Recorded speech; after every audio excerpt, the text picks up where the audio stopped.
This is Alabama Politics with Steve Flowers, an in-depth interview with Alabama's top political newsmakers. Now, from the studios of Troy University, here is Steve Flowers.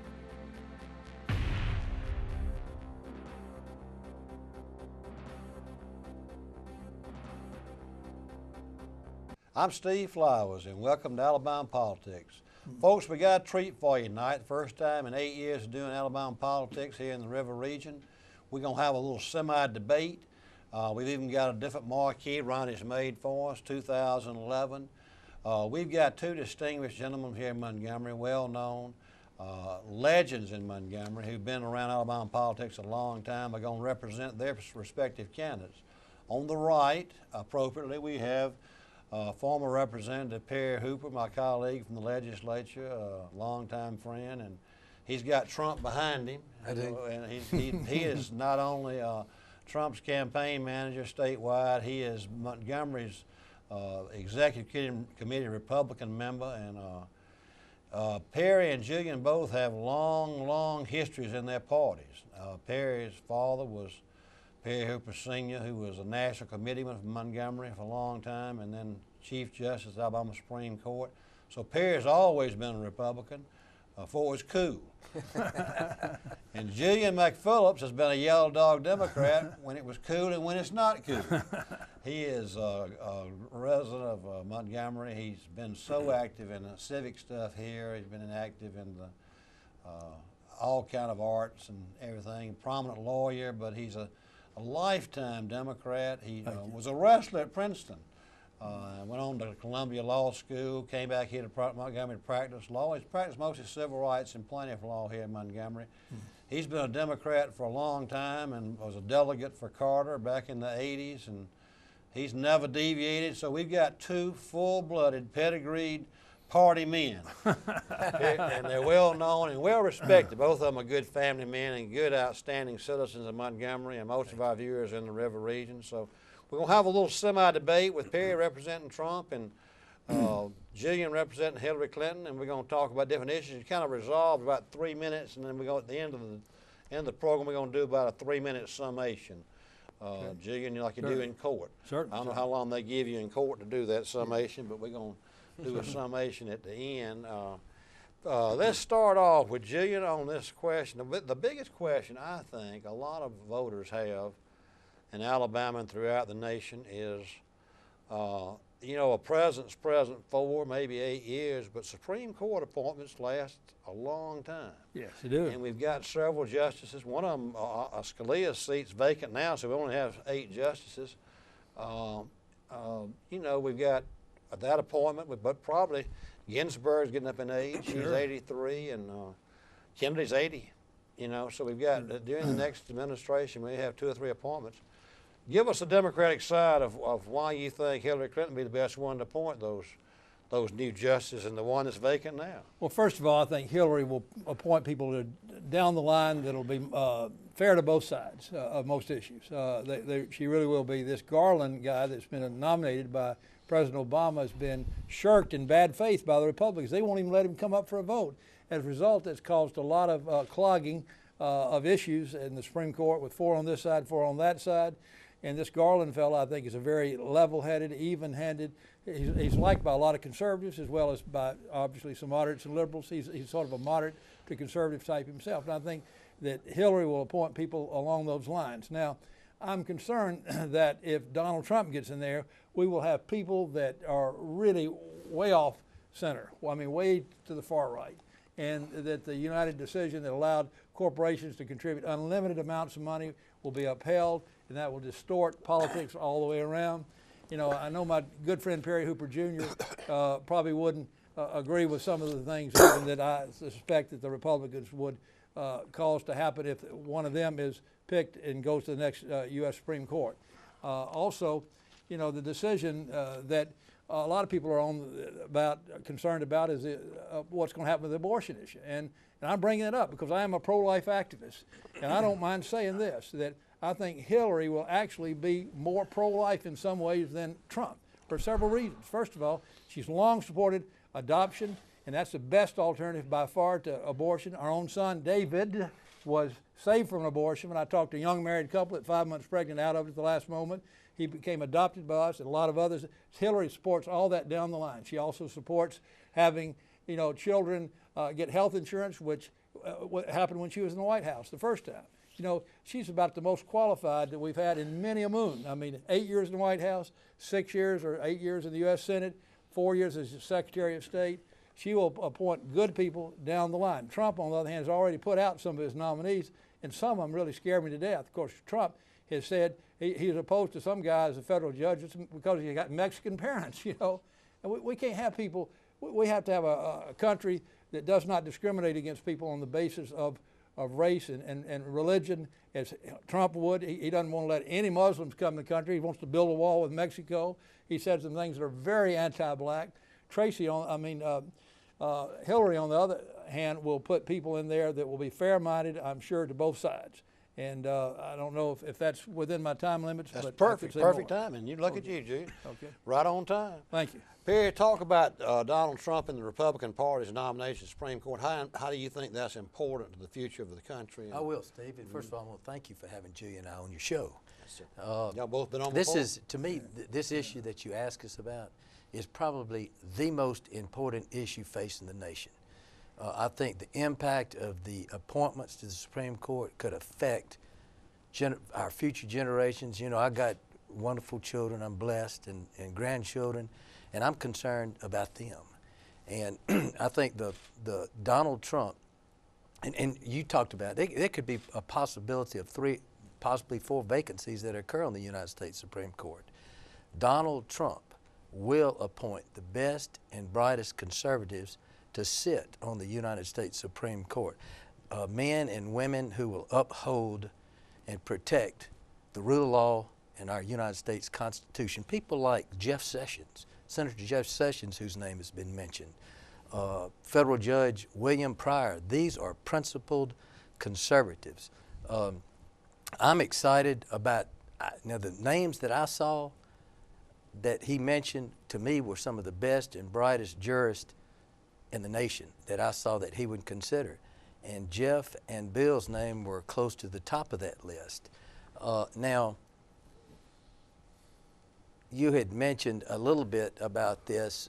For instance, Billy Graham, his granddaughter came out today and said she was encouraging everybody to vote for Donald Trump, basically because she felt like that Donald Trump would appoint judges who would protect Christian beliefs and unborn children. And it's a known fact, Julian, and you're my good friend, but records are records. And Ms. Clinton has not only supported abortion, but late-term abortions, partial birth abortions. That's a no-no, and that's another reason why I think we need to have some of the best and brightest constitutional lawyers sit on the United States Supreme Court. We could also talk about the Second Amendment.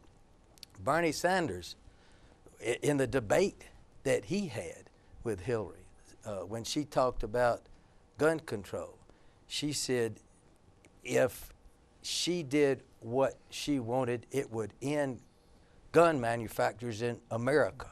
Now, she would weaken, in my opinion, she's not a strong advocate of the Second Amendment. She'd weaken that, she'd appoint Supreme Court justices or lawyers that would weaken the traditional United States Constitution, and that's a great concern of mine. So, Steve, I know that Donald Trump will appoint the best and brightest conservatives to the United States Supreme Court, and I'm excited about that. It's the most important issue facing our country. I think it is. I think it is to Alabamians. But let me move to Julian, and let's clear up one thing. Yes. I think that most Alabamians, especially parts of our state that in agreement with you on that and the Trump appointments. However, Julian personally has been a very pro-life person. Yes, I sir. want to bring that out. He preaches at a church, and and so does Cain. It was hard for Cain to defend You could tell, and he's been pro. May I, Well, may I no, say, let- I admire that, Yeah. and I appreciate that, and that's why you need to join the Republican Party. You're supporting a candidate that doesn't believe in that. Well, let me say on the contrary, the Democratic Party is truly the most pro-life party by far when it comes to being outside the womb. Because the Republicans have voted down time after time legislation to help little children, help young people, help teenagers, help people, families in need. Republicans vote it down. Republican nominees on the Supreme Court will vote it down. So she's the most pro-life once you're outside the womb. Now, she would tell you she is certainly not pro-abortion per se.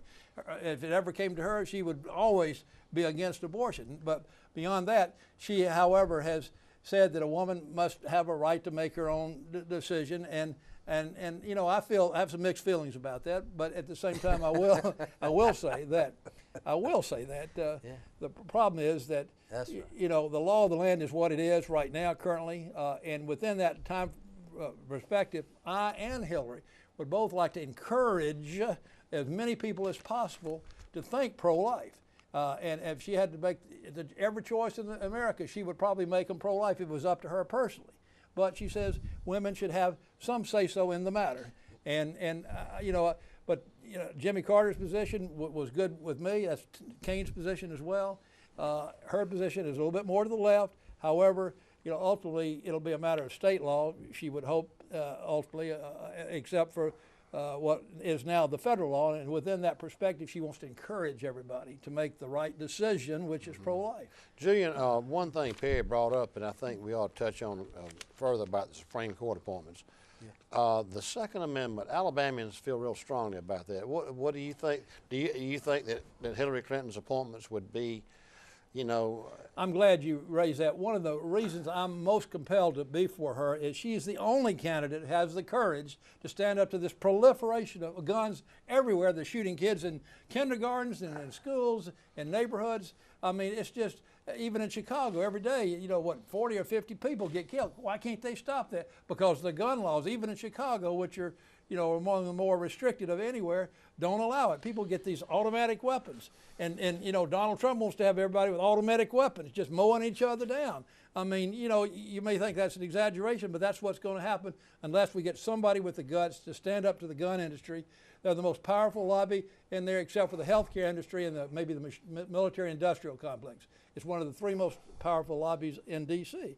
And she's got the guts to stand up to it. Somebody has to before we have any more innocent children, people wiped out, like at Virginia Tech and up in Connecticut in that first grade school. I mean, it's just a tragedy. If we'd had, and we not only need tougher laws against automatic weapons, but the NRA won't allow us to have, but also better mental health checkups so that people with mental health issues won't get anywhere near guns. Speaking of guns, yeah, please do. First of all, guns never killed anybody. It's the thugs that go around with the guns that shoot people. Now, there's a reason why NRA supports Donald Trump, is because he is a strong believer in the right to bear arms. That's the way people feel in Alabama. That's the way, my opinion, feel about in America. And they don't want to see the Second Amendment weakened by any stretch of the imagination. But there are concerns that I have, and we may want to talk about this a little bit later. There's been 5 terrorist attacks in the last 7 to 8 months in America. And that's because we've been letting a lot of terrorists in this country. And that's a problem. We had a problem down in Orlando. If we had had some idea of what was going on when we checked some of these people going to Orlando or that library out in California, maybe that may not have happened. And well, you make my that's point. No, I'm making the points about people who are terrorists. Yeah, well, terrorists are the ones I'm concerned about. Let me move on to a different subject, if we can. Speaking of guns. Yes, sir. And Perry, you go first on this. Since we are primarily a River Region show and Montgomery-based show, and both of y'all are Montgomeryans, and yes, sir. It's vital to, it's special to Montgomeryans in our area, the importance of Maxwell and Gunter. Under a Republican administration, how do you see Montgomery and Maxwell Gunn are faring. Well, under the Trump administration, he's going to develop the peace through strength philosophy. He feels like he likes that Mean Joe Green philosophy. Our military has been depleted. We've got to build it up. We're 1,200 fighter jets short for the United States Air Force. The Joint Chief of Staffs will tell you that.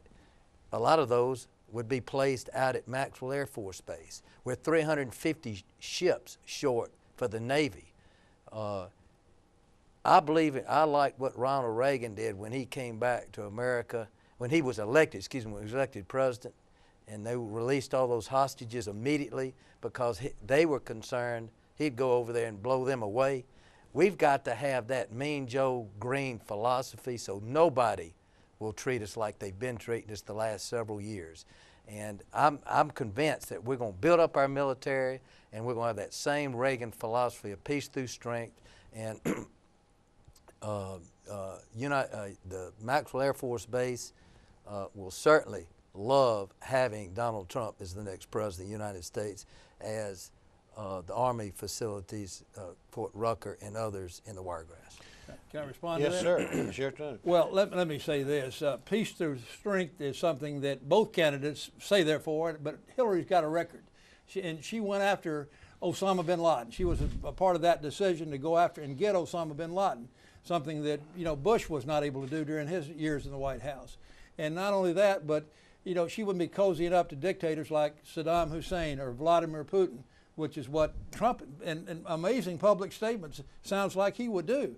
And now, this Mean Joe Green thing may work well on the football field, but it'll get us into a third world war so fast. The potential for a third world war is way out there. I mean, it won't matter how many ships and how many airplanes you have once people start lobbing nuclear weapons around.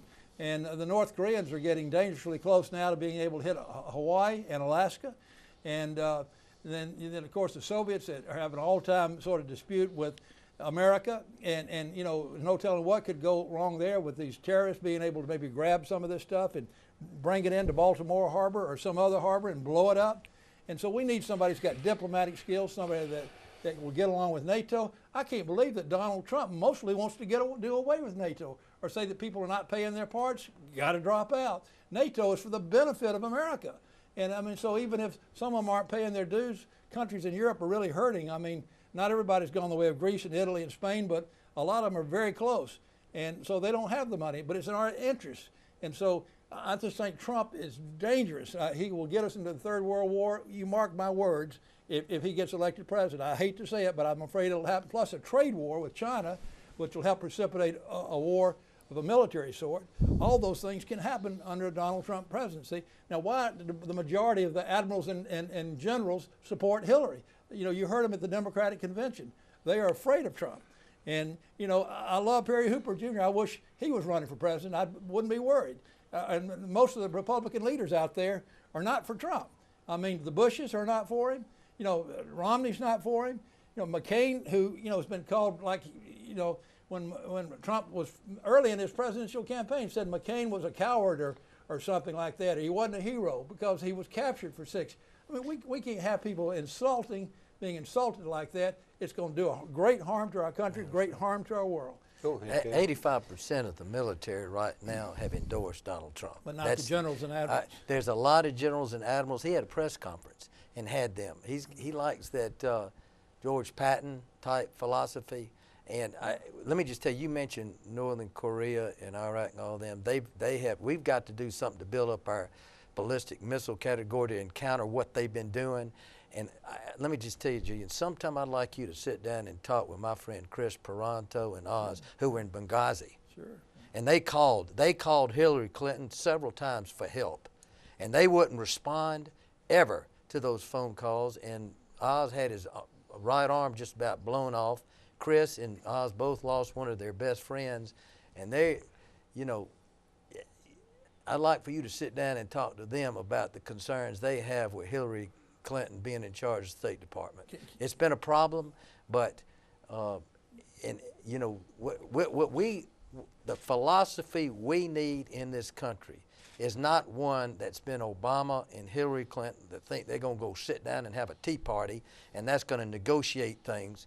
We got to make sure they understand that we're tough, and you fool with us, it's going to be your last chance. And that's what Reagan did, and we didn't ever have any problems. And that's the kind of philosophy I think we need to get back to. I like you. You and I are good friends, and I love your pro-life stance and so forth. But I worry about my country, and the reason I like Donald Trump is he's strong on the military, and he's strong on appointing conservatives to the United States Supreme Court.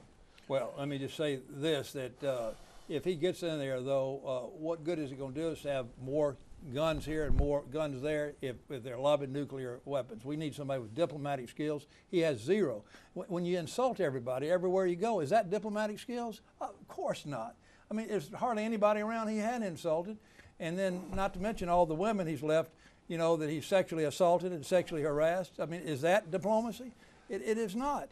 And, you know, we're the only country in the world that's never had a woman as our chief executive. I mean, the only Western, you know, civilized sort of country. I mean, Israel, England, you know.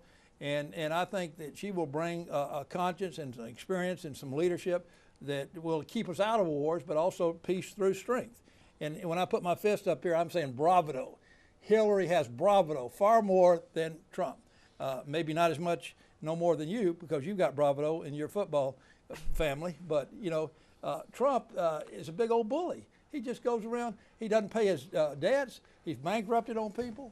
You know, we can't have that. Let me do this. We got about 6 minutes left. I want to close, and Julian, I'm going to let you go first. We only got 3 minutes. I'm going to stop you when we get to 3 minutes. And try to close in summation why you think Alabamians and Montgomeryans and River Region folks ought to vote for Hillary Clinton for president. But also touch on the federal deficit a little bit if you can. That's one question I wanted to get to, and possibly open for Obamacare if you think it's good or not. But kind of limit to 3 minutes, and we'll talk about Obamacare in your last 3 minutes too if you want to.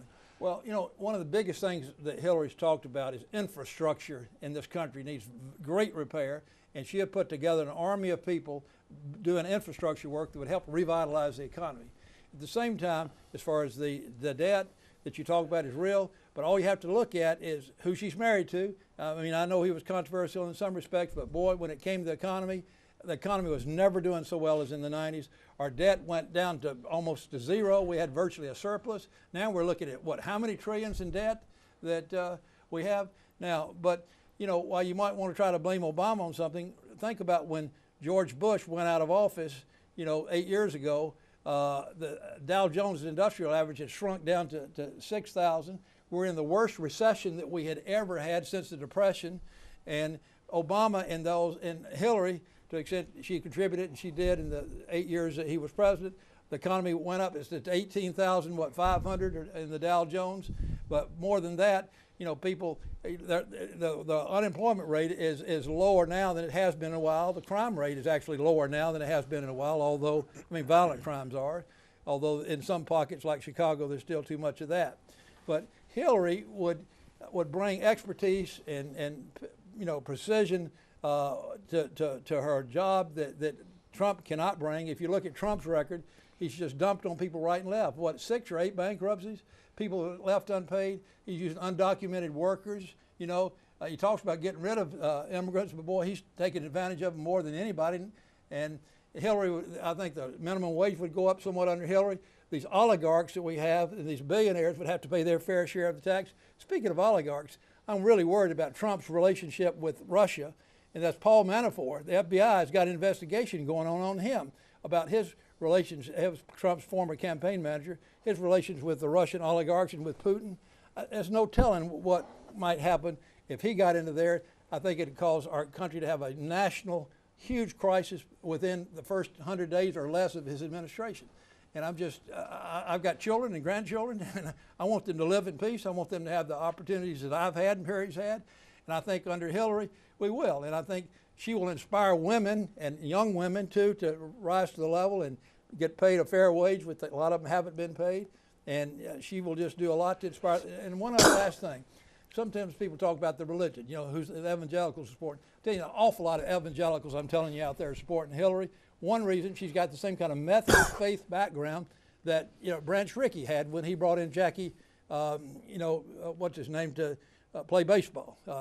She's got that same kind of Methodist background. She's been faithful to her husband, and look at Trump on the other hand, how many wives and how many girlfriends and how many women he's pinched and harassed.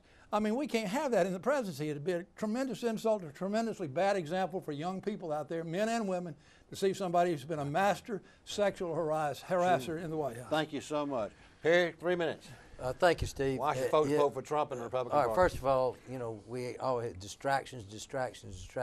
Here you got two candidates. You got Hillary Clinton, who is under the FBI investigation. She has, and Bill Clinton have turned that State Department into a pay-to-play operation, making hundreds of millions of dollars through the Clinton Foundation. You had mentioned the uranium. Back in 2005, Bill Clinton got involved in the uranium rights, and he built that up, bought a bunch of those rights, and then about 2010, 2011, he decided he wanted to sell it to the Soviet Union, and Hillary approved it. And so the Soviet Union, a bunch of uranium rights, they made millions of dollars and sold out America. We saw recently where she received $12 million cutting a deal to have a convention in Morocco. This goes on and on and on. What else do we know about Hillary Clinton beside her main interest is money, power, greed, and all that equals what? Corruption with a capital C. Now you take Donald Trump, what does he want to do? He wants to appoint the best and brightest conservatives to the United States Supreme Court. Number two, he wants to abolish, repeal, and he'll be the only president to do this, is to repeal Obamacare. They've tried to pass this twice in Congress, only to see Obama veto it. We'll finally have a president that will repeal the Obama-Hillary care legislation. We're going to build up the military. It's been depleted. He understands economics. You say one thing, he's worth $12 billion for a reason. He's created 250,000 jobs in the private sector. Let me tell you, he wants to cut taxes. He wants to cut regulation. He wants to pump up the economy. There's a number of things, and he will pass meaningful immigration reform in America. There won't be any more of this amnesty stuff. There won't be any of this catch and release. We're going to get these people that are illegal, and we're going to catch them, and then we're not going to release them. We're going to take them back to the country because they don't belong in this country. They're illegal. And by golly, that's why we're going to make America safe again. We're going to make America proud again.